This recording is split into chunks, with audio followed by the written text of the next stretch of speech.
Hello, everybody, and welcome to your Bytes Show podcast. I am your host, Jeremy Lamont, standing in for regular host LeGrand Jolly, and I'm joined by the two compadres because we're the three amigos. I think that's how that works. There's some arithmetic involved. Los dos amigos. Los dos amigos. And Jeremy. Our new band.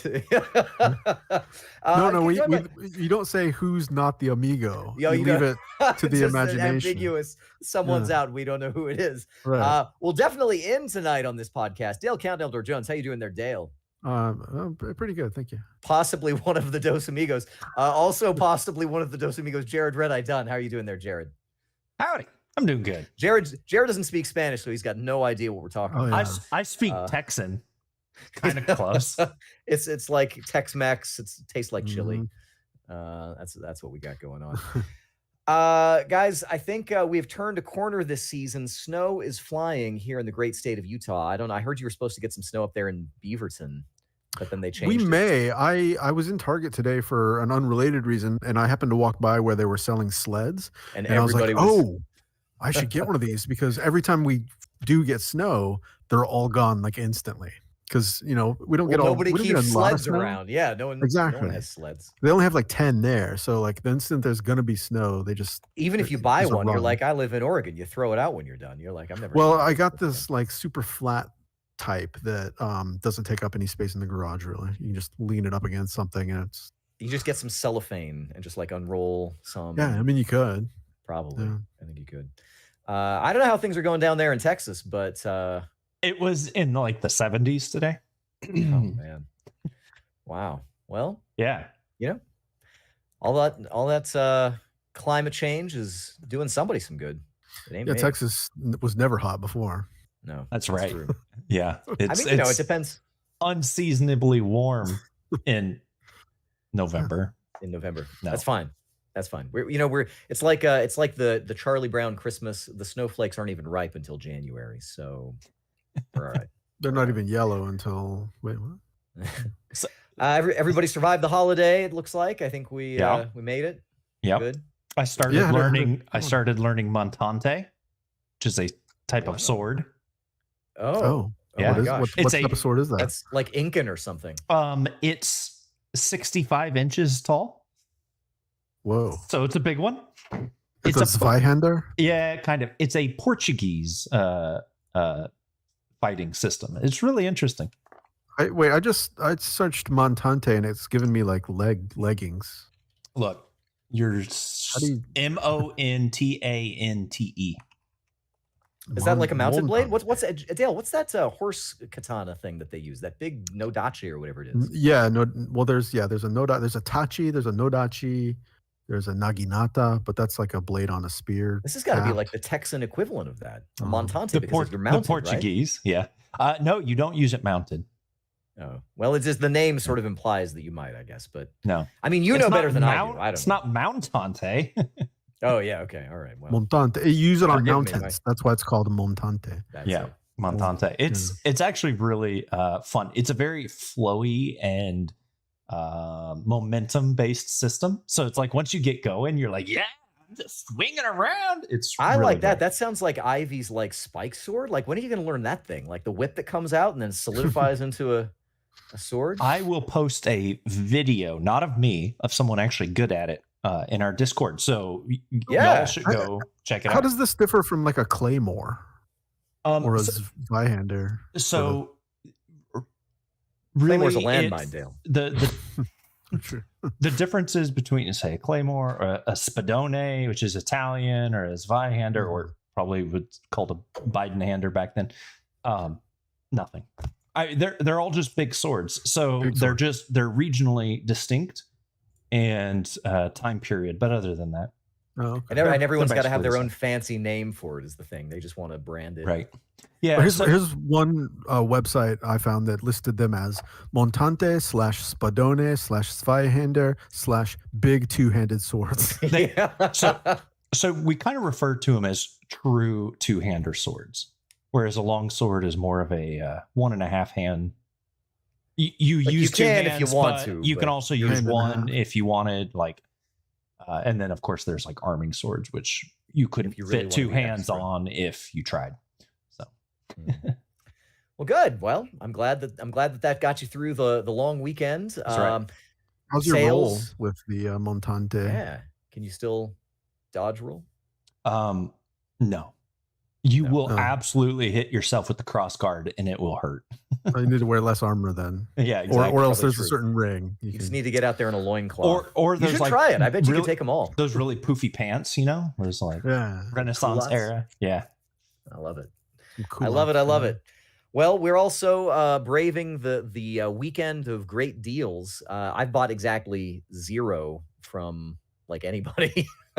So I don't know if that's just me, but this year I'm just like not. Yeah, you know what? We bought some household stuff. We bought a coffee grinder and a coffee maker, and I don't know, like I think some stuff that the kids want for Christmas. Yeah, I got to start thinking about that. I probably should have started thinking about that by now. We are actually almost done with Christmas shopping for the kids. Some of it was on sale. Most of it was just, dang, whatever. My kids now, actually, my younger daughter, when I was like, oh, so, what do you think you might want for Christmas? And I think I talked about this last week. And yeah, that's what I'm going to do. Actually, what I think I'm going to do, I might have mentioned this already, is I think I'm just going to give them like a couple $100 each to spend on a new chair, like a gaming or office chair, and just let them pick out whatever it is they want. And I think that's about where I am in the trajectory of Christmas parenting. We're basically there. Our 14-year-old's like, I just want cash. We're like, okay, really? Done. Bam, I dream of genie. Bang, bang, bang. And to their credit, like they realize, they're like, well, the things I want, no one's going to buy me because they're too expensive. Right. So I want money so I can save up to get the thing I want. Build up a little nest egg and get what you actually want. That's right. That's the capitalist system, my friends. Good. Well, another part of the capitalist system is talking about the things that you acquire. And guys, that's what we're going to do on this podcast episode. And Dale, it's been a little while since you've been on. I'd like to hear what you've been playing this last week or two. Okay. Well, I think I can get through this fairly quickly. I had a hankering for Devil Daggers not too long ago. So I loaded that up. Here's a throwback. And yeah, right. And that game is still a lot of fun. It's still also very, very difficult. But what I really want to mention is that they have added now a thing where like you can go in and look at the all-time top scoring runs, and you can do a video playback of that guy's run, right? And so I looked at like the number 1 Devil Daggers run in the world, and it went on for something like, I don't know, 40 minutes or something, like just insanely long. And after about, you remember how like Geometry Wars would ramp up? Devil Daggers does the same thing. After about 30 seconds, it becomes like almost unplayable, right? Unless you are very good. I prefer that to the alternate. I played some of those like Geometry Wars. What was the one on the Vita? But anyway, there's somewhere it like takes 5 minutes before you get to. Yeah, it's a too long of a ramp up period. No, with this game, it definitely gets going very quickly, and so like the best I had on a recent run was, I don't know, probably like 45 seconds or something. Something just utterly pathetic compared to like what this, like the guy who has like the world world's longest, highest scoring run at Devil Daggers. By the end, like he just appeared to kind of give up and just let them kill him, because he was like Neo in the Matrix or something, like just effortlessly dancing around the arena, just like blowing up everything. And after a while, it becomes like it seems like it evolves into a fairly predictable pattern, which you'd probably expect, but like these giant like flying centipede creatures would appear, like it seemed to be there were patterns that would telegraph when one was going to appear, and when it would appear, it'll come with like 1,000 gems on it. And like if you remember that game, one of the things you would do is you would collect gems after you blasted the enemies, right? For this particular type of enemy, you'd have to like blast the gem off of every vertebrae section on the long bone centipede thing as it went through the air. And it was just like a feat of mastery of this game that was just like, whoa, dude, I don't know how long you had to play this. Yeah. Like how many have you been playing all this time? Like ever since the game came out, have you just been all they do mainlining this one game? It was really quite amazing just to see. And I can kind of understand like how it would be, you could learn to do something like that, but like it seems like you could put in the same amount of effort and become like a virtuoso piano player or something like that, right? But instead, like you learn to play Devil Daggers, which I don't want to belittle the accomplishment. I mean, it seems to me like it would be almost the same amount of effort. Maybe not. Maybe I'm wrong. Maybe it's super easy to be that good. You just gotta play it for a month or two. I don't know. But anyway, I was astounded at like the skill that this guy was showing on his run. And it was just like, how in the world do you even? I don't even know. But anyway, I played some of that. I went back and played a little bit more of the Warhammer 40,000 Inquisitor Martyr, the Diablo alike. Inquisitor game that we got into, and Legrand also played a little bit. Yeah, that's great. I think you played quite a lot of it, actually. It's great on the Steam Deck too. Oh yeah. I don't have a Steam Deck, but I could see how that would be good. I mean, it's just a really cool game. It just remains good, and it just seems to keep on going and going and going too. Because I know I've played through a bunch of the campaign and DLC and whatever else, and there's just more stuff being offered up, and it's all got like story tying it together, which is halfway interesting. But I was just kind of like, how deep does this go, right? Like how much have they, and they're still supporting it with stuff. Like there's like a major patch that has just come out, and like, they're like doing seasons or whatnot, like all these games now. It makes you wonder, like all these games that are live games that are being instantly or like endlessly supported, like I guess they're making enough money to do that. They have to be, right? Like to justify it. Yeah, right. I mean, who's spending money on games though? Yeah, all these games, because most of them you can either buy once and play forever, or they're free to play and you could potentially play forever without ever paying anything. Right. So, but I don't know, I guess there are people out there that do buy a lot of games and buy like cosmetics and stuff. Speaking of yet another game that I've been playing like literally forever since it came out in late 2014, Elite Dangerous. I have finally actually achieved the rank of elite in the exploration category. But he's not dangerous. I was going to say, where's the dangerous? Yeah, that's something, I guess that's like a higher level that like players can't get to or something. That's a different category, not explorer. Yeah. Pirate. No, if you look at my rating in the combat category, I am merely competent. But not quite dangerous, I guess. Right. But I did get the rank, the coveted rank of elite in the exploration category by completing my journey to the center of the galaxy to see the Great Annihilator, the Sagittarius A star black hole, which was it cool? Well, you can't really see it because light doesn't escape from it. So I was like, it looks like a big black spot. Is this it? Is that all? Somebody's got a shirt stand. So I went to really see it, t-shirt. You have to fly into it. Yeah, you can't do that in this game, at least. I wish that'd be cool, and then like it would spit you out. Like I think it would be great if it like destroyed your character entirely, like if it wiped your save. Well, it would. I mean, it would. Well, the way this game works, I mean, you've played Elite, but like when you die, you like it blows your ship up and you have to start over again somewhere, right? And you have, you have insurance, you can get your ship back and all that stuff, but it's a pain in the ass because I'm 30,000 light years away from anything, right at the center of the galaxy. And so I didn't try to fly into it, although I'm sure nothing would happen if I did other than disaster. You'd hit an invisible wall and bounce off. Yeah, but then that would damage my shields and everything else. And no. So anyway, I got to the center of the galaxy, and then I basically was like, okay, well, where am I going to go next?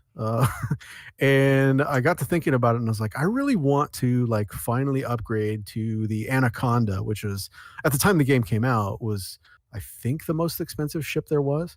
And it's still one of the most expensive ships there is. And I think it still has the highest ceiling of potential for being an exploration vessel if you've kitted it out with all the correct parts and gotten them all engineered up and everything else. I think it does have the highest ceiling as far as like jump range, which is what I'm into. Like if I'm a gearhead for a spaceship, none unless it's got a high jump range. Unless it's got suns, hun. No, I thought about that rhyme earlier. But yeah, so I made my way. So in the galaxy, in Elite, there is the sort of core area of settled space, which is around Sol, our solar system, and it extends out for probably 3,000 light years in a spherical direction.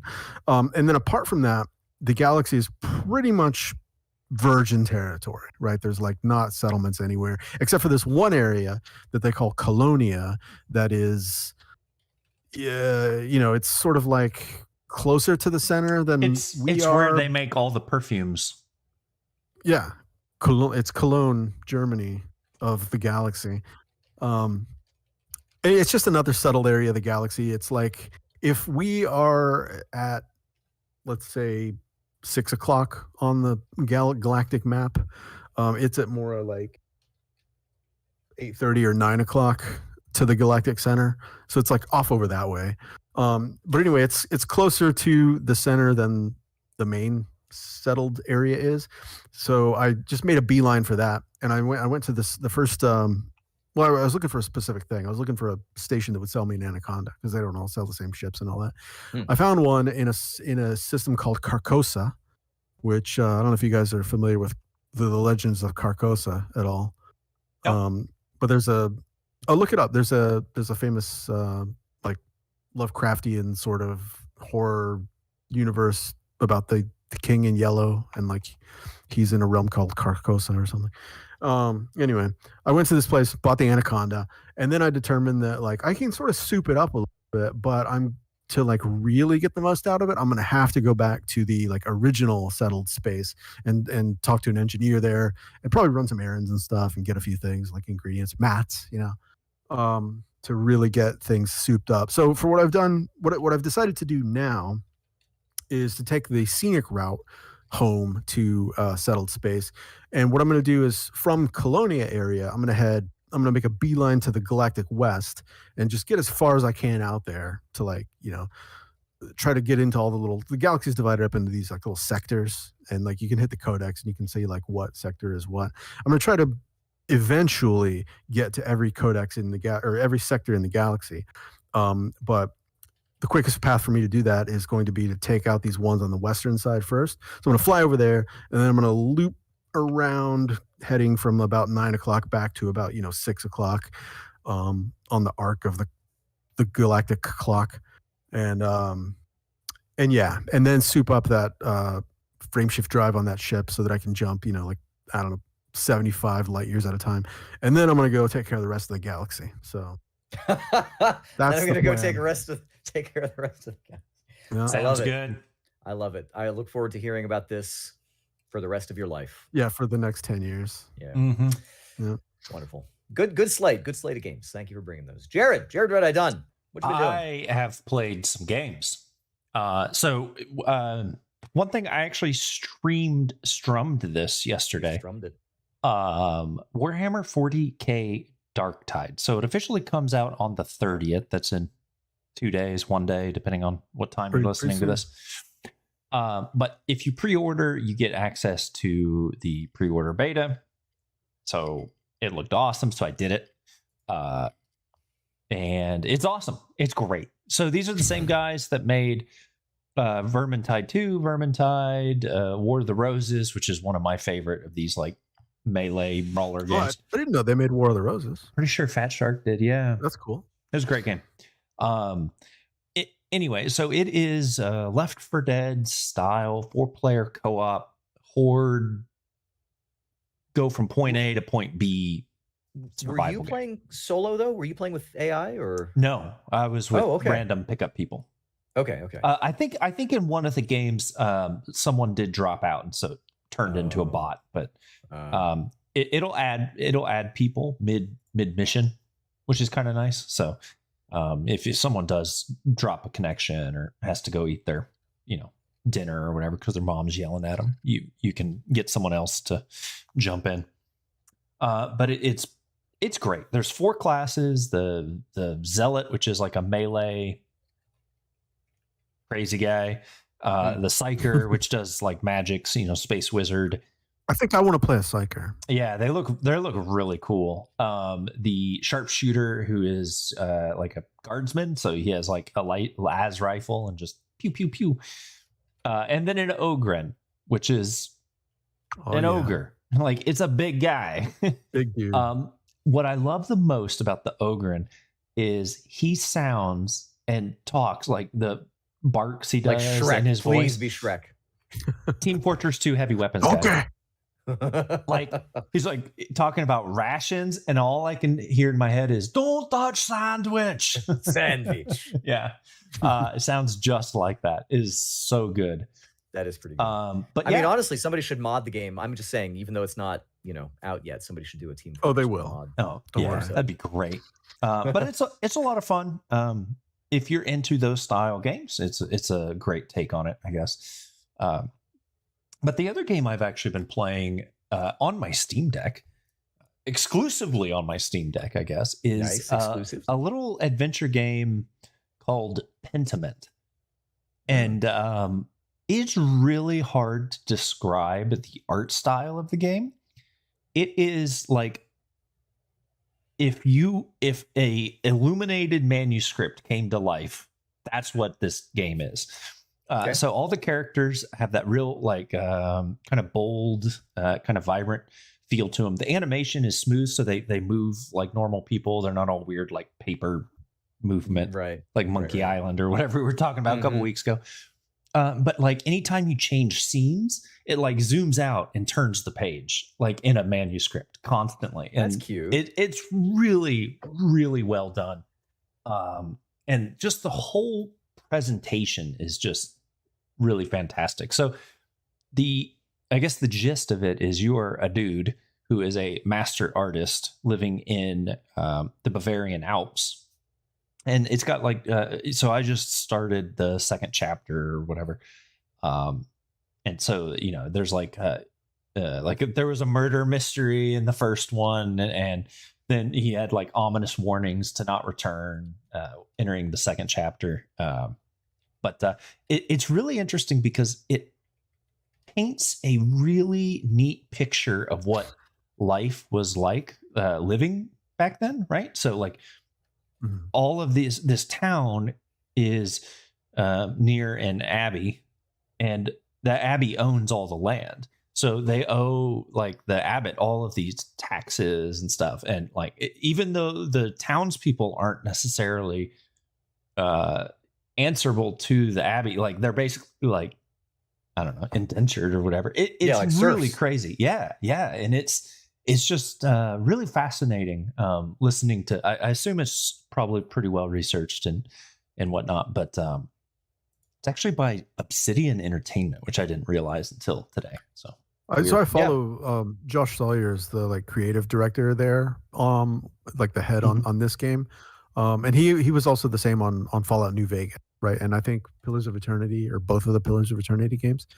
So I mean, this guy has like quite a pedigree, but also he apparently just has like a great personal interest in like this period of history and this locale, And so I would say I would basically guarantee that if it could be researched and found out, that it's as true to that as possible. Yeah, it's as good an attempt as you can get. It's really interesting, and a lot of the choices like you'll make, there's no like combat, it's all just text story driven, really seem to, now I haven't played it twice or anything, but they really seem to have a very divergent path that you can go. Like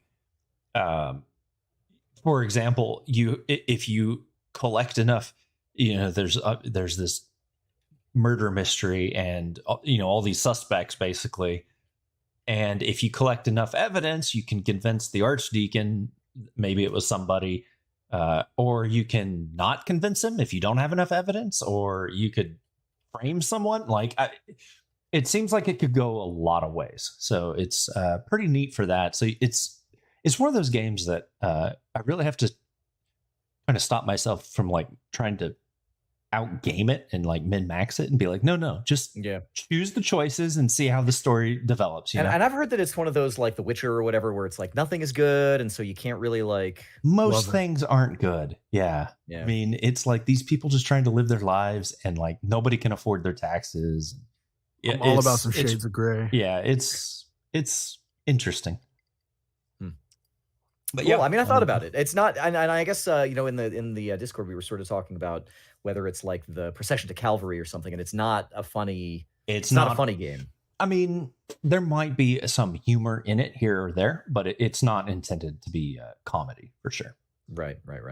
I mean, that's one of the things I really liked about Procession to Calvary is it was just a hoot. Monty Python. Yeah. No, this is. I mean, it has a similar art style, but it is definitely it's a adventure game, like a point and click style adventure game. Takes itself kind of seriously, but I like that. I mean, good. Honestly, that art style, I've only ever seen it used a couple of times. I mean, the other one was just kind of a dumb little mobile game called Marginalia Hero, I think, that I talked about once, where you are the little like snails, rabbits jousting on tops of snails and stuff like that. Like the little, the Marginalia is like the little animals and critters that are on the sides of illuminated manuscripts. And that's the only other time I've seen it, I think, aside from this, and then maybe, something like Procession to Calvary. But I think it's a cool idea, cool stylistic choice. Yep, it's really good. So, do you get the sense of how long it is? Or are you gonna have to play it a while? Or? So I've put in 10 hours, I think, and I'm in chapter 2. Oh wow! Okay. I'm gonna guess there's 3 chapters, but I haven't seen anything that says so. Okay, cool. Well, nice. Well, I'm going to put a little bit of a wet blanket on the proceedings by talking about the game that I play. It doesn't happen often. I mean, usually it's more fun to talk about things that you like, but I was looking at Game Pass, and a new batch of games came to Game Pass, and one of them I saw was Gungrave Gore, G.O.R.E. I don't know actually what that stands for. I probably should look that up.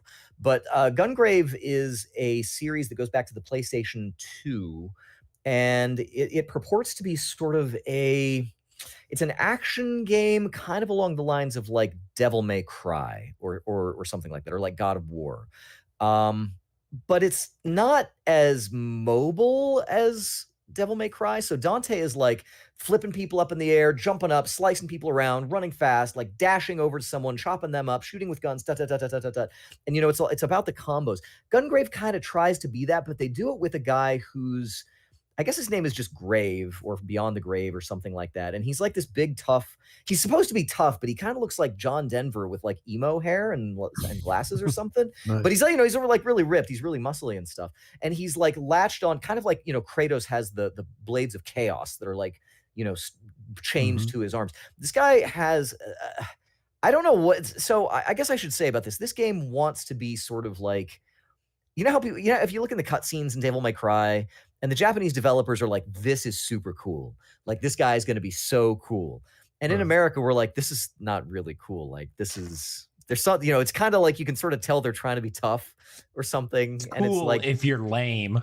Like melodramatic. Kind of like middle school or like junior high, kind of like, oh yeah, he's chained to a coffin that's also a gun. and and he's this tough guy, but he's got long black straightened out emo hair and some wireframe glasses or something. It's like it just doesn't quite get there for me. So the funny thing to me is that I really felt like this game was maybe a PlayStation 3, Xbox 360 era kind of game. The design is that way, the voiceovers are that way, because your character, he's like super tough, so he doesn't talk, right? Because he's like he's like he's stompy and kind of slow, and his guns are not like Ebony and Ivory from Devil May Cry, because those are like bah, bah, bah, bah, bah, bah, bah. This guy's more like bah bah bah bah bah, like kind of like I don't know. They're supposed to be tough guns, but they're just not tough. They just end up being kind of slow. And the melee attacks that you do are also, they kind of like go slow, and they're like, whoa, chunk. And you're like, that is going to kill some dudes, but it doesn't take down very much life at all. So it ends up, everything feels kind of like not really heavy, even though this guy's supposed to be like slow and heavy. Yeah. He doesn't do a lot of like jumping or dashing. You can chain dudes and bring them in and do some, gruesome kills and stuff like that. But mostly I get shot a lot. And my daughter was watching me play, and I'm like, and I could tell I started to like really sour on this game. And I'm like, this game is not good. Like, this is bad. Like, what am I supposed to be doing? I'm getting mobbed by guys. I don't have any moves that are going to kill these guys.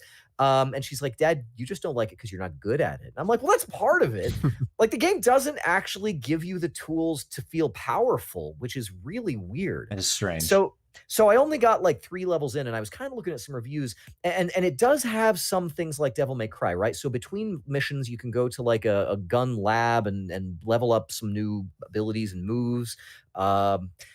So I guess, and what the reviews say is that it sort of gets better as you go, but the opening levels are just really difficult because you don't have a lot of a developed skill set. And generally, so the premise of the game. So in Devil May Cry, you would do a bunch of combos, and it would be like dirty, or cool, or badass, or whatever it is, and you rapping cool. Yeah, or you rapping cool. But in this, what it does is every engagement you sort of start over at 0 and they call them beats or beat, and once you hit a certain level, it allows you to do something else, like another cool move. So as soon as you get 50, you can do a thing where you can just start shooting in every direction and not actually hitting people. Parenthetically, I just could not really make it work. But it continues to allow you to build on that. So if you then get up to 100, you can do something else, and something, you can go into rage mode, which I've found to be super ineffective. Like, it doesn't actually do anything. The level design and the movement, everything feels like a PlayStation 3 era kind of thing. Like, you're going through a lot of like army bases. So the premise of the game is that your team, you're part of a team of elite fighters or something. I don't know. It's mostly like you and some people who talk to you on the radio. But they're called El Archangel or something like that, or El Alca. I think they're like, because they're cool, they abbreviate it. Yeah. And in this world, so kind of in the same way that Devil May Cry or DMC had this, or Max Payne had Valkyr, right? There's like this drug that enslaves people and right. Really messes them up. And so these guys, because they're really tough, and this dude with his chained up coffin, he's gonna like, winners don't use drugs. Like, he's gonna go after the cartels that are distributing these drugs. And so you're there like fighting dudes, and there's like guys who are wigged out on this drug seed, and kind of whatever. And you'll get to a level, and it's like, okay, now we're in the sewers, and there's these flesh worms, and they're going to jump out and get you. But the combos, like the stuff that you can do, you're just popping off these slow guns. You can hold and then release, but it takes too long to hold and then release to shoot one shot that might hit a couple of guys and maybe break some dude's shields. And of course, you've got like shield guys running up, and there's like fat guys with sledgehammers. So like all the typical bad guys are there. Yeah. You've got a Bobo is there. And like a lot of times it's either I'm not there. And they're always shooting, like they shoot faster than I do. There's bullets coming at me all the time. I know. Right. Like, I'm like, what kind of game is this? What sort of stupid hero is this guy in Gungrave? Because I'm like getting hit. And the thing is, you've got a shield, And as long as it doesn't start biting into your health, like if you deplete your shield, it'll bite into your health, but the shield will replenish after. And it's a pretty long shield. I mean, they're generous with it, but they kind of have to be, because you're constantly getting pegged from across the level by like dudes shooting rockets at you, and bullets are coming from all over the place. And when I try and do a special move to like shoot in all directions, nobody's getting shot. Like sometimes they're up high, and guess what? When I shoot in my 4 directions, imagine, we were talking about Neo earlier, imagine that he starts shooting all over, but he's got no vertical. So guys who are up on ledges, they're like, that's cool. Like they're just going to hang out up there and just keep popping away. And they're not smart. Like they're just dumb, shooty guys. And sometimes I would just get overwhelmed by shooty guys. And, you're supposed to dodge. They like want you to dodge, and you can dodge and shoot. And every time you shoot, here's the other thing. In Devil May Cry, I'm pretty sure you can just hold the trigger, and Dante's just going to pop, pop, pop, pop, pop, pop, pop, pop, pop, pop, until you're ready to do something else. This guy, you're juggling. Exactly. And then you can like set up for something else and keep your combo going. And I was hoping that Gungrave would be this. I'm like, okay, I want to play some Devil May Cry. I want to do this. But the guy's just so slow. When you squeeze the right trigger to fire, he shoots 4 bullets. It tells you, like in the game and in the wikis and stuff, you shoot 4 bullets every time you squeeze the trigger. And that might sound like a lot, but it's not. So I'm like this all the time, and then I'm trying to dodge all the time. So I'm like, and then my bullets don't hit him. Like the tracking is not very good. I want to say some good things about this game, but I can't. I don't like it. And it's new. It just came out this week on Game Pass. And maybe I want to look at the system that Dale was using to watch the players, like the really elite players. Like I want to see the best Gungrave player. I want to see what he does, because I gave this game lots of chances. Like I would die and I'm like, okay, I'm done. But then I was like, okay, one more time. And then I get to the same place, and it makes you go through and like watch the opening cutscene again for the level. Like the save spots are not real generous. So you're going back to the beginning of the level, and I'm watching guys getting eaten by worms every time. And to skip it, you got to wait for a minute for the thing to load, and then you got to hold the button so that it fills up the skip thing. Because like, oh, do you really want to skip? Yeah, I really want to skip this. And so it's just like by the end of it, I was like waiting. I just wanted one thing. I just wanted one thing to be good, that I could like maybe I could find that button that I could just mash and just start killing guys. But they just come from so many different angles, and they're just shooting you all the time. And the lock on only like is within a certain range. Like you can't lock on to a guy behind you. You've got to like manually turn around and do stuff. And by the end, I feel like I'm not understanding something, but I don't really care anymore. So I don't know. Gungrave has been going on a long time. I actually have a Gungrave soundtrack on vinyl, and so I was like, you know what? Maybe you should just go back and play one of the old games.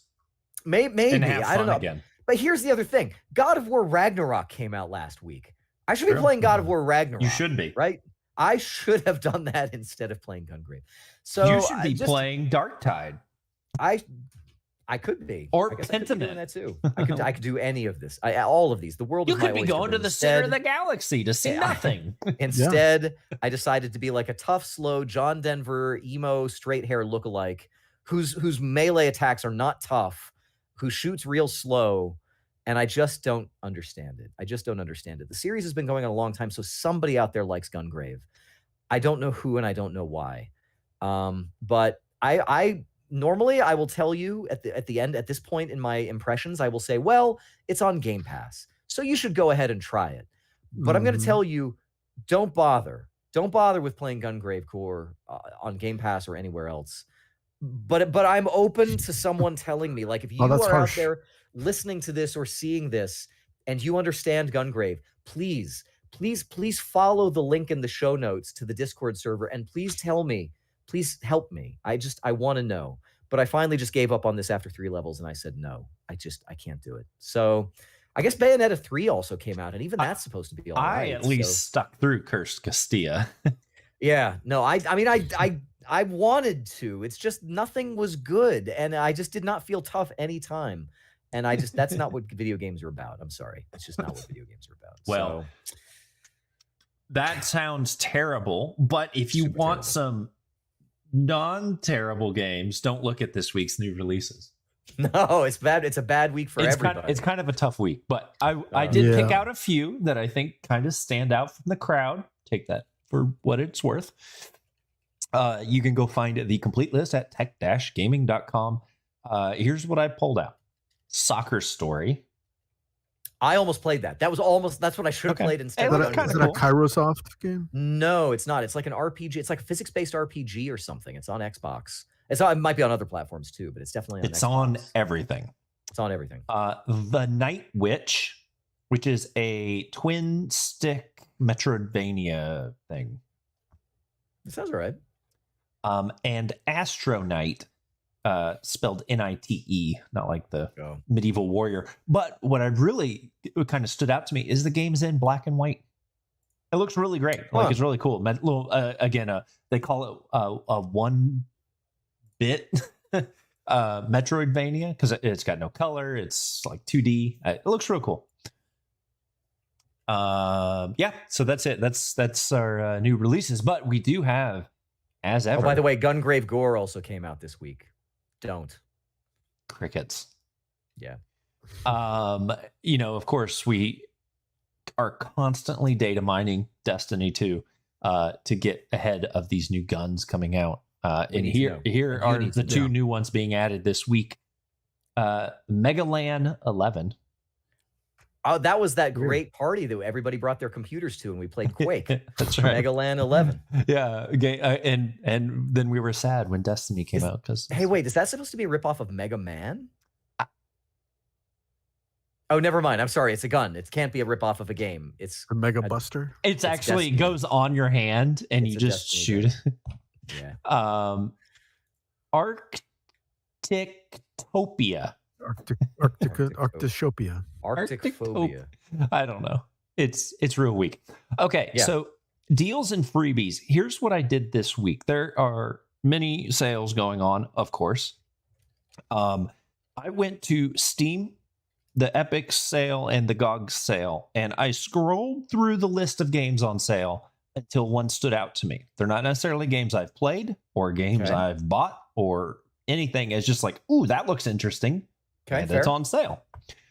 So at the Steam sale, I picked out the game Road Warden, which looks awesome. It's $8.24. So it's like a text adventure looking thing. Looks really cool. It's kind of cool. Over on Epic, the new Tales from the Borderlands. I must play this by the end of this year because it's going to be in the Game Bytes. Yeah, I think it's like 20% off. So it's $30 right now. So it's kind of new. So not a huge discount, but yeah, Tales from the Borderlands was so good. I wonder what episode they're up to. I wonder if do we know how many episodes it is and where they're at in the whole thing? Maybe no. We'll find out. All right. Go buy it and find out. Yeah. Go play this instead of that gore or whatever. Gungrave, yeah. Mm-hmm. And then on GOG, I actually intentionally picked something from one of their older games, just whatever. And this is one of my personal favorite like space strategy games. Nexus, the Jupiter Incident, which you can pick up for a low price of 99 cents. So it is such a cool game. Here's the only thing. It's on GOG, and I have this aversion to just like loading things up on GOG, and I don't know why. I want GOG to come to GeForce now. I thought they were going to do that, and then they haven't done it yet. So I'll be honest, it's probably over on Steam too. Oh, wow. Okay. I know the game is there. I don't know if the sale is the same. Right.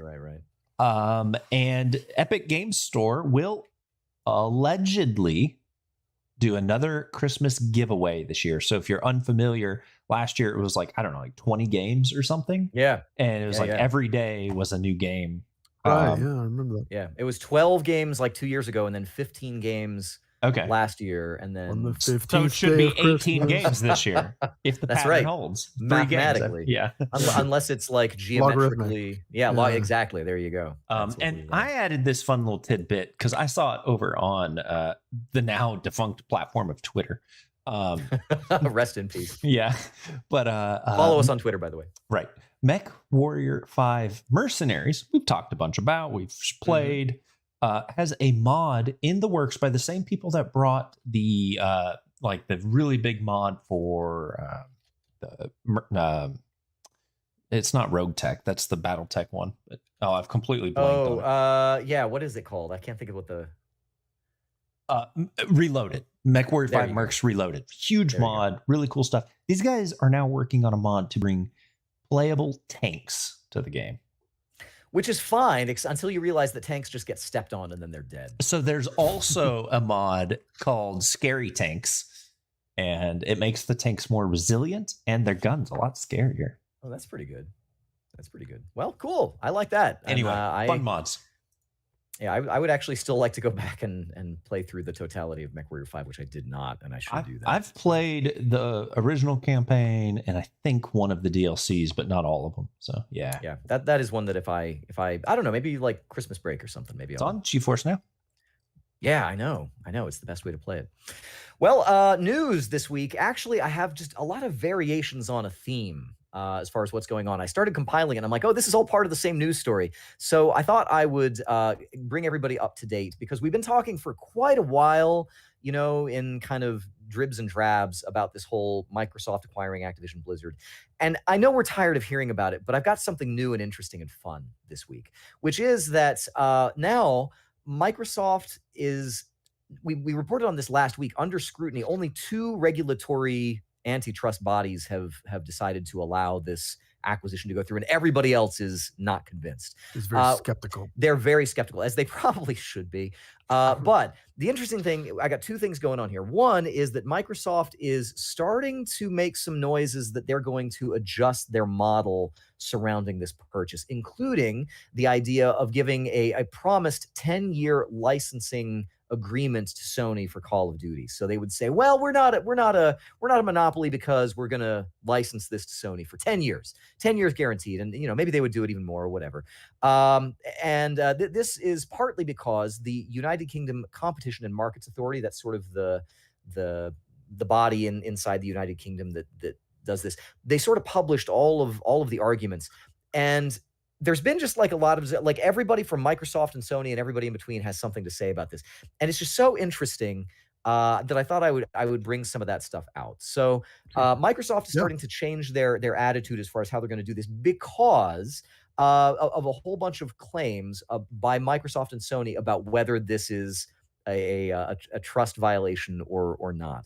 So first of all, Microsoft says that this is not going to be a monopoly because Sony has more exclusive games than Microsoft, many of which are better quality. So they're Microsoft said that? Microsoft said that about Sony because they don't, they're like, oh, we don't have the quality games. No, Sony has the quality games and more of them. So, this clearly, that's a good argument. Clearly this is, so I'm like, oh, wow, this is interesting. So I started to dig into this because this written thing that the CMA released, they're like going down all these. So on the other hand, Sony says, no, Microsoft wants to make us, and this is what they said, they want to make us like Nintendo because their strategy is to squeeze us out of the shooter market like Nintendo, where we won't compete in the 18 plus age, shooter genre, I guess. And so Sony's like, oh, no, Microsoft just wants us to be like Nintendo, which I don't know what regulators make of that because Nintendo is like the one making like buku money right now. Sony also, and I think we alluded to this last week, but Sony also claims that Xbox Game Pass has reached 29 million subscribers, which is below what Microsoft has been suggesting their subscribership has been at. So Microsoft is like reporting low numbers, which we've talked about on this podcast. And Sony's like, no. They've got 29 million subscribers, regulators. So this is definitely going to be a monopoly. Apart from that, Microsoft says, well, Sony's not going to let us put PlayStation Plus as a platform on the Xbox. And Microsoft says, Sony says that Microsoft is not going to allow Game Pass on the PlayStation. So like I just find all of this whole landscape of argumentation. I know. And I think it's just so beautiful because it's just so wacky. These companies saying that oh no, they're so good and we're so, we're not very good over here. So we really need Activision Blizzard. And on the other side, they're like, no, we're not good. They're great. And look at this purchase that they're going to make. And just all of the discussion that has gone back and forth in the allegations. I don't think I've ever seen anything quite like it before. And I just find it hugely entertaining. So if you're not looking around, take a look again. It's called the Competition and Markets Authority in the United Kingdom. And they've basically published all this. You can look through news sites on the internet where they've sort of taken all the individual arguments out and kind of pieced them all out. But I just think it's beautiful. I think it's wonderful. It's a holiday miracle. It's amazing. And yeah, it's just a never-ending treasure trove of. Remember, like message board, like forum wars, like the console wars, like who's better at this? Who's better at that? Did you ever think that the blast processing? Imagine Sega comes out and they're like, no, blast processing isn't actually anything. It doesn't mean anything. We just we don't do what Nintendo. Nintendo does it all. We don't do nothing. Oh man, I love that. I think that's just funny. Something that is sort of funny adjacent, though. A few weeks back, we reported on Facebook, or I'm sorry, Meta, the Meta company, kind of pushing this metaverse idea, this VR thing. And Mark Zuckerberg had this avatar that looked like it was, I don't know, Flash anime. I mean, it was like an untextured. It was just bad. Like, it looked bad. And we were like, I don't know what they're doing, but oh my gosh, Facebook has a ton of money. By the way, host LeGrand Jolly said that he was going to jump on with his Oculus and try this thing out. And I believe to date, he has told lies because I don't think he's tried it. Well, here's the thing. Meta has decided, and particularly Mark Zuckerberg has kind of pulled back from this idea. Meta is in the process of laying off about 11,000 people after spending $15 billion on this metaverse project. And Zuckerberg has messaged his employees, feeling rather abashed, I guess, saying, today I'm sharing some of the most difficult changes we've made in Meta's history. I've decided to reduce the size of our team by about 13%, let 11,000 of our talented employees go. Talking about metaverse, many people predicted that that there would be a permanent acceleration that would continue after the pandemic ended. But he says, unfortunately, that didn't happen. I got this wrong. I take responsibility for that. And I don't know. I feel like the $15 billion that they sunk into a project that looks bad and doesn't really excite anybody, least of all Dale Jones, not on board with the metaverse. And I think Dale's kind of the bellwether. If you can't get Dale on board, what are you doing? Sorry. Yeah. So give up. I'm staying within the bounds of the verse. I can't getting meta at all. I just can't understand what they thought they were doing. I don't know. There are things that could be good. Like, I liked PlayStation Home just fine, and having a 3D version of that and making it cool would be good. But I don't know how you spend $15 billion. But I don't know. I guess I don't have the $15 billion to throw around. So who knows? Yet. You don't have $15 billion. That's right. Yet. I'm still waiting on the podcast gravy train to come in. It's going to happen, guys. It's until the dollar crashes and you'll have $15 billion and it'll be worth like a soda. That's right. I will wallpaper my home in dollar bills. Guys, that is going to do it for all the main news that we've got this week. We're going to cap it off with our speed run. Start that music. Pew, pew, pew, pew, pew, pew, pew, pew. Yeah. Nice. Hey, Pokemon Violet and Scarlet sell 10 million copies despite being full of bugs and not the cute Pokemon stuff. Those are the ones you're catching, right? The bug. That's pretty good, you guys. God of War Ragnarok is now Sony's fastest selling first party title, 5.1 million units sold in a week. It could have been 5.10001, except Jeremy didn't buy one. I wanted to play Gungrave. Look at me. Sorry, I didn't buy one either. I didn't either. No big deal, though, because World of Warcraft still very popular, it turns out. The launch of the newest expansion called Dragonflight has crippled servers. And they're like Tiny Tim. They're having a queue entry onto the servers again. Remember when WoW used to do that all the time? You'd think after like 20 years they'd figure that out. Yeah. It's just, you can't. You just can't. There's always more people out there. I don't know. I don't know. Marvel's Midnight Suns has 65,000 lines of branching dialogue. That's a lot of trees. How many variations of What? That's at 95%. How could I miss that? Yeah. I actually think this is kind of cool because, of course, like all the superheroes are going to chat with each other and stuff. I actually think that's kind of neat. I am looking forward to that game. I think it'll be sweet. The Super Mario Brothers movie is finally going to get a second pre-launch trailer this week, actually tomorrow as of recording. So those of you who are listening to it in syndication, you probably know that the secret Super Mario Land 2 Wario's 6 golden coins reveal is yeah, that's right. Everything's coming up Wario. Well, if you like your 9 Inch Nails game soundtracks, Quake 1 now available with ray tracing because of amoral science, which I don't know about the editorialized. I mean, you know, they but just because you can doesn't mean you can. The science that your scientists never thought. Yeah, that's Quake true. one of the best games ever, with or without the soundtrack. Yeah, that's true. Even better with. I remember playing the Quake 1 shareware version with a friend. Oh, yes. Just me and him, like deathmatch versus. All you had access to was that one level, and that was it. But man, we played that for months. Ding ding ding ding ding. Ding, well, ding, ding, ding. Speaking of, Gran Turismo is its way over to PC, according to Kazunori Yamauchi. Yeah, that's right. Nice. And he says, I think one of the things that he has not been sure about is he's kind of one of those like weird video game auteurs, but specifically with respect to racing.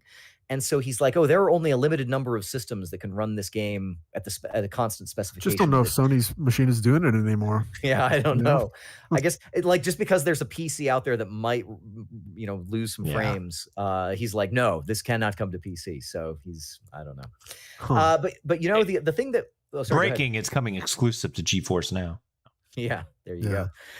But the cool thing is that about PC is you could have mods where you could do all kinds of things to those cars, like make them bald, which is what has happened with The Last of Us 2. Somebody has put in a mod that makes Joel bald. I feel like that is the power of PC. I feel like that's what happened to me. Someone put in a mod. Now I'm bald. A mod in real life, and now Jared's bald. Well, the thing is, I can see why they've done that, because obviously Joel has to have some reason to be pissed off at the world, right? and go on a revenge quest. I mean, the world's supply of minoxidil just gone. When society collapses, like a lot of that male pattern baldness is he just needed some more turtle wax, and he would have been fine. That's it. Well, he didn't need it for long. Spoilers. Whoops. Guys, that is going to do it for this episode of your Game Bytes Show podcast. I want to thank you all for being with us all the way to the end here. Thank you to my beautiful co-hosts, varying degrees of hair. It's all lovely. You're lovely people. Beautiful. If you have any thoughts about the games that we played, if you can tell me about Gungrave, please do it. Do it on social media. Find us collectively on Twitter. We are at Game Bytes Show on Twitter. You can also reach out to us individually. I am at Jeremy_Lamont. I'm at Count Elmdor. I'm at Red_I. Our host, Legrand Jolly, absent tonight, is at Legrand on Twitter. And, of course, you can find us also at youtube.com, where we do this thing live. You can come subscribe to us there, youtube.com/GameByteShow. Hit that bell, hit the alarm bell so you'll go check out that Dark Tide stream. Yeah, that's right. The first stream that we've done in a while, Jared. Back in true to his form. That's right. It was good. Like some good plays there, That's right. I didn't die too much, I don't think. Not too much. You guys succeeded, at least on that second mission. I think we won every mission, yeah. Go check it out if you're interested in Warhammer. This is the place to do it. Dark Tide is rolling in at youtube.com. If you want to talk Warhammer, send me a message on the Discord or Twitter. Yeah, that's right. You can do that over at GameByteShow.com. There's an open invite to our Discord server there. Come join and hang out with us, and we'll let you know about all these freebies, especially that Epic Game Store thing coming up. We are very diligent about making sure that nothing slides past. That's right. In terms of free games. You can also never play. Yeah, that's right. All my stuff. Memes are there. We do memes. Also at Game Bytes Show, you can find the back catalog of all of our syndicated podcasts. Lots of good content going back years, I tell you. And all of it good. Wonderful stuff. Pretty soon it'll be a decade. It might be. Within like 2 years, it'll be a decade. We're getting it is coming up. I think it was 14. Watch us age like the guy in Indiana Jones and the Last Crusade. Taking the wrong rail. Like the guy in Saving Private Ryan at the end. Oh man. Woof. Wow. Rough reference. Guys, that is going to do it for this episode of your Game Bytes Show podcast. Again, I want to thank you very much for being with us, and we will see you next time. Be seeing you. Bye. Bye.